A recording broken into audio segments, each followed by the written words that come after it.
Les populations de l'Est et du Nord que nous sommes se posent la question de savoir est-ce que notre pays et notre gouvernement veut faire la guerre au Rwanda, est-ce que notre gouvernement veut continuer avec les combats contre la F-123 ou notre gouvernement veut aller sur le dialogue. Jusque-là, on n'a pas de position claire parce que l'opposition a toujours mis en avant la solution de dialogue inclusif national. Le président a déjà rejeté tout dialogue qui proviendrait des opposants qu'il qualifie de supplétif de l'F-123 et du Rwanda.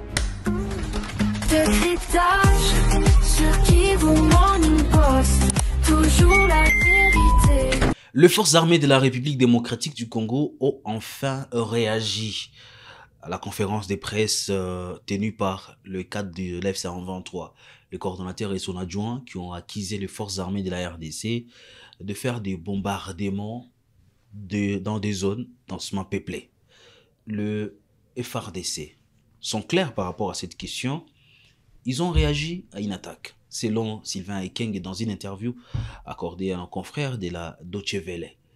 Au Nord Kivu, Somo Kakule, le gouverneur du Nord Kivu, qui a sa résidence à Beni, parle des dépositions du M23 installées dans les zones tampons de l'armée ougandaise. Messieurs, dames, bonjour et surtout, bienvenue. Nous allons parler des questions d'actualité, la sécurité, surtout dans cette émission, le décryptage sur Kivu Morning Post. Bienvenue surtout à tous les nouveaux qui nous découvrent dans différents coins du monde. Bonjour et surtout bienvenue à Jospin Rangui avec moi sur ce plateau. Bonjour Blaise, merci beaucoup. Bonne semaine à vous également et bonne semaine à ceux qui nous suivent en ce moment. L'armée a réagi, Sylvain Ekeng a approché les journalistes, nos confrères de la Deutsche Welle. Il a dit, je cite, l'armée réagit aux attaques. Ce n'est pas comme à l'église où on peut vous gifler et vous tendez l'autre joue. L'armée va donc jouer à la défensive.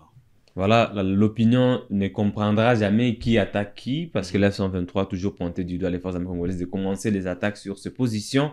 À son tour, l'armée congolaise aussi accuse l'F-123 que de déclarations de guerre de la part de Sylvain Ekenge, alors que le gouvernement congolais, dans sa politique, est en train de vouloir régler cette question sur le plan diplomatique.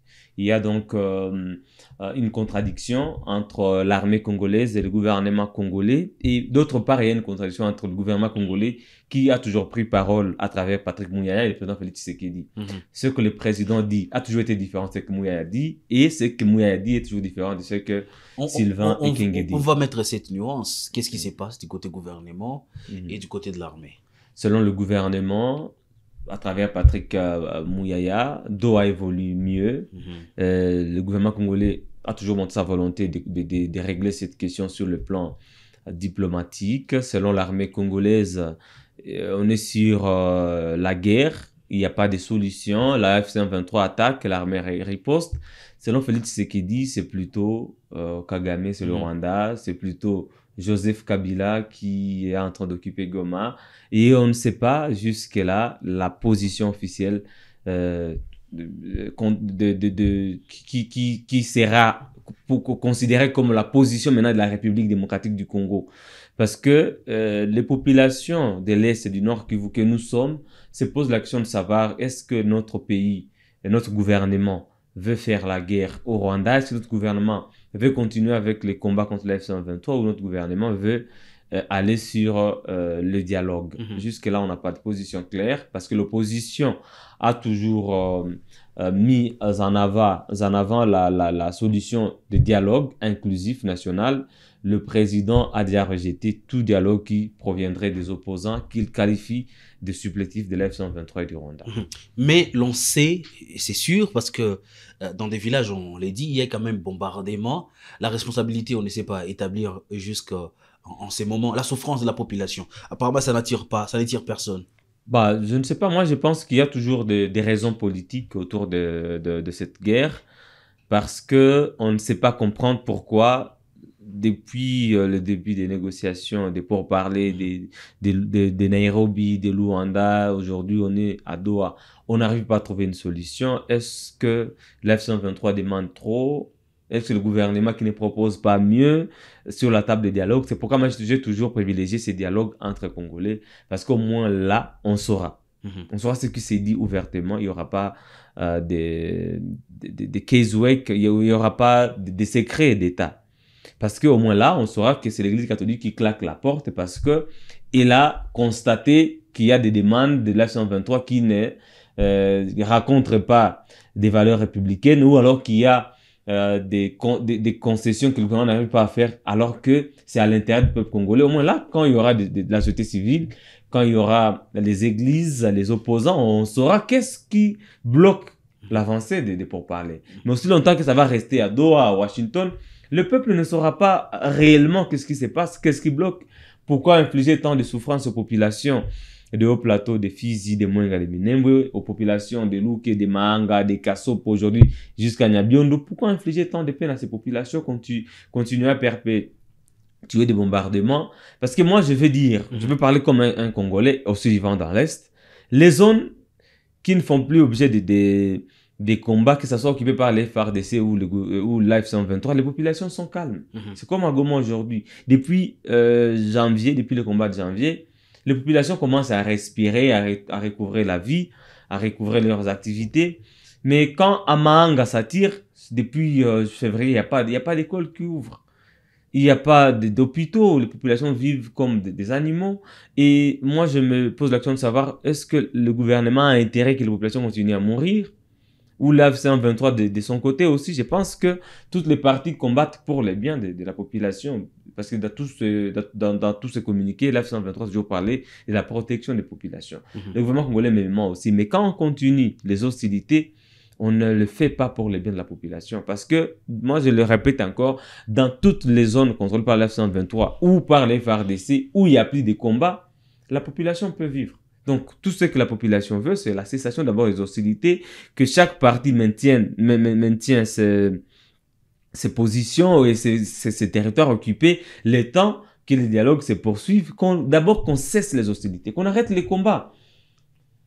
Si le problème c'est l'administration de l'F-123, c'est ce qu'on vient attaquer, moi je serais désolé parce que la population, elle, ne veut que cette stabilité, que cette paix.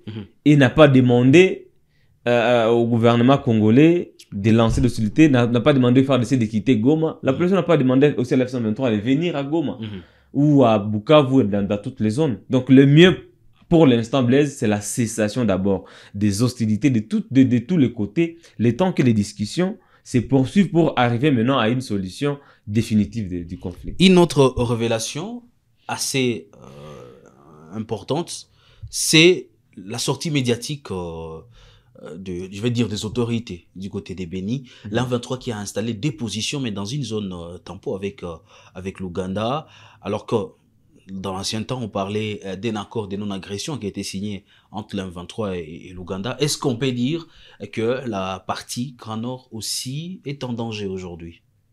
Bah, je ne parlais pas des dangers, mais c'est une alerte qu'il faut prendre avec tout son sérieux. Et nous allons rester sur le fait.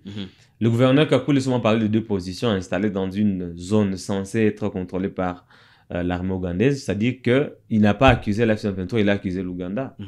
Parce que l'Ouganda est en opération conjointe avec la RDC et contre les ADF, contre les ADF et pas contre l'AFC M23. Donc, selon maintenant le gouverneur du Nord Kivu basé à Béni, l'Ouganda serait en train de collaborer avec l'AFC M23 pour avancer vers Butembo et aller vers Béni. Mais il n'y a pas d'évidence parce que la société civile locale avec laquelle nous avons toujours été en contact n'a pas encore confirmé ce fait. Mais lui, comme haute autorité militaire dans la région, il peut avoir des informations confidentielles. Mais il n'y a pas eu d'attaque, il n'y a pas eu aussi des combats, parce qu'on n'a pas parlé des combats dans cette zone. Est-ce que cela ne va pas fragiliser la relation entre les FARDC et UPDF aujourd'hui? Ils sont en pleine opération, commencez à s'auto-acquiser. Est-ce qu'il n'y a pas de danger? Cette relation n'a jamais été stable, Blaise. Vous savez qu'elle a toujours été fragilisée par les déclarations de Mozi, le fils de Yoweri Museveni, qui est le commandant en chef de l'UPDF. Il a toujours fait des déclarations accablantes, accusant parfois Tshisekedi, accusant le gouverneur, ou menaçant même le gouverneur militaire de l'Ituri. C'est-à-dire que dans cette relation, il n'y a pas de respect. Je ne vois pas le respect sur la table parce que même lors de cette conférence sur les échanges économiques et commerciaux entre la RDC et l'Ouganda, on n'a pas vu un seul ministre national venir à Butembo. C'était la semaine passée.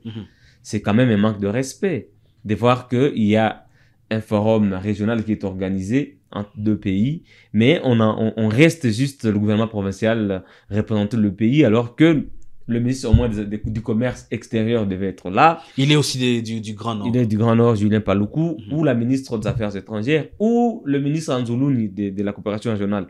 Personne n'était là. Et la délégation ougandaise s'est aussi retirée. Elle a dit, nous n'allons pas nous rendre à Butembo, alors qu'il n'y a aucune autorité au niveau national. Ça devient maintenant une province contre province. C'est-à-dire que la RDC a toujours été méfiante en face de l'Ouganda. C'est Vital Kamerhe qui avait déclaré officiellement que l'Ouganda était aussi partie prenante au conflit dans l'est de la RDC. C'est lui qui a eu le courage, je ne sais pas s'il faut l'appeler aussi courage, de dénoncer l'Ouganda comme aussi faisant partie du conflit, mais Tshisekedi lui ne l'a jamais dit. Il a toujours dénoncé le Rwanda, pensant qu'il maintient de bonnes relations avec l'Ouganda, mais au fond, il n'y a pas de respect autour de cette relation-là. Et d'ailleurs, on se pose la question de l'efficacité. Depuis 2021, il y a des opérations qui se passent, mais l'ADF continue de massacrer des centaines de populations. C'est ça la question de Congolais. Qu'est-ce que l'on gagne en restant dans cette relation? On perd beaucoup, on perd de munitions, on perd de l'argent. Parce que c'est pas gratuit, cette opération, ça coûte beaucoup d'argent, cette opération conjointe. Mais les résultats sur le terrain, peut-être pour Kinshasa, c'est que l'armée ougandaise fait que la F-123 n'avance pas vers Butembo. C'est peut-être que ça, c'est le résultat que Kinshasa a obtenu de cette coopération. Est-ce qu'il y a un risque aujourd'hui est-ce qu'il y a un risque que les officiels congolais puissent se prononcer par rapport à cette relation? Déjà, comme ça commence à chavirer, le gouverneur accuse l'Ouganda. Est-ce qu'on va vers cette accusation officielle des officiels congolais? Bon, je ne pense pas que ça va arriver parce que Kinshasa a intérêt de maintenir cette relation avec l'armée ougandaise parce que, comme je le disais encore, le seul résultat positif pour Kinshasa, c'est de voir la F-123 être bloquée dans les Lubero. Parce qu'avec cette vitesse que nous avons vécue entre février et avril de cette année, la F-123 serait actuellement à Beni. Ni tété l'intervention de l'armée ougandaise dans ce qu'on appelle aujourd'hui zone tampon, la F-123 serait déjà là. Donc, ce que Kinshasa gagne dans cette relation, c'est que la F-123 n'a pas encore avancé. Mais ce que Kinshasa perd, ce sont des milliers de Congolais qui sont massacrés par l'ADF dans la région de Beni, au nord Kivu, Lubero et Irumu, Djougou en Ituri. Ça ne sera pas la fin de cette analyse, mais on aura toute la semaine pour revenir sur les grandes questions d'actualité. Messieurs, dames, merci surtout à vous d'avoir commencé cette semaine avec nous. Nous allons vous informer à temps réel sur ce qui se passe à l'est de la République démocratique du Congo. Des analyses, des informations à suivre sur Kivu Morning Post. D'ici là, portez-vous bien.